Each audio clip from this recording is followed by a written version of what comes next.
Здравейте, фенове на транспорта! В това извънредно видео ще говорим за БДЖ. Толкова ли е зле? Разсъждение. Само да кажа, нищо лично към феновете на БДЖ.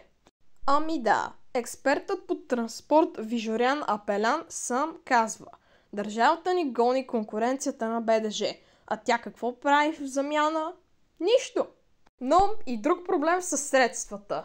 В България няма как да отпусне достатъчно средства за БДЖ.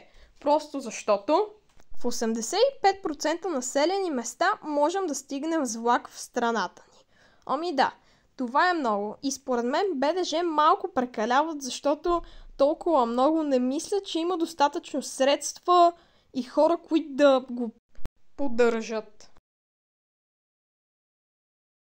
Казвате си, някакви малки села, единственият транспорт е влака, ще се замине и с автобус, защото той като цяло е доста по-така лесен и ефтин, просто защото влака трябва релси, трябва трафопост и електричество, само автобус, трябва и измислена маршрута, това е.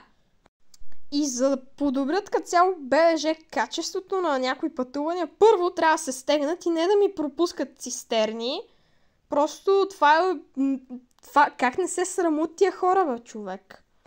И не трябва да прекаляват с линиите. Трябва бавно, но славно да си направят първо главните линии, да си доправят и тогава ще мислим за по-нататъка.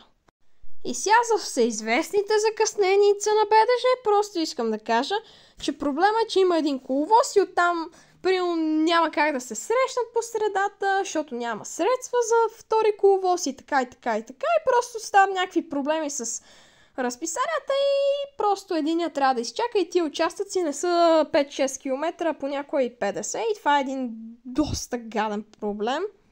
Благодаря за вниманието и до следващия път. Както и се абонирайте за подобни видеа и оставете един лайк в подкрепа, ако видеото ви е харесало. От мен довиждане!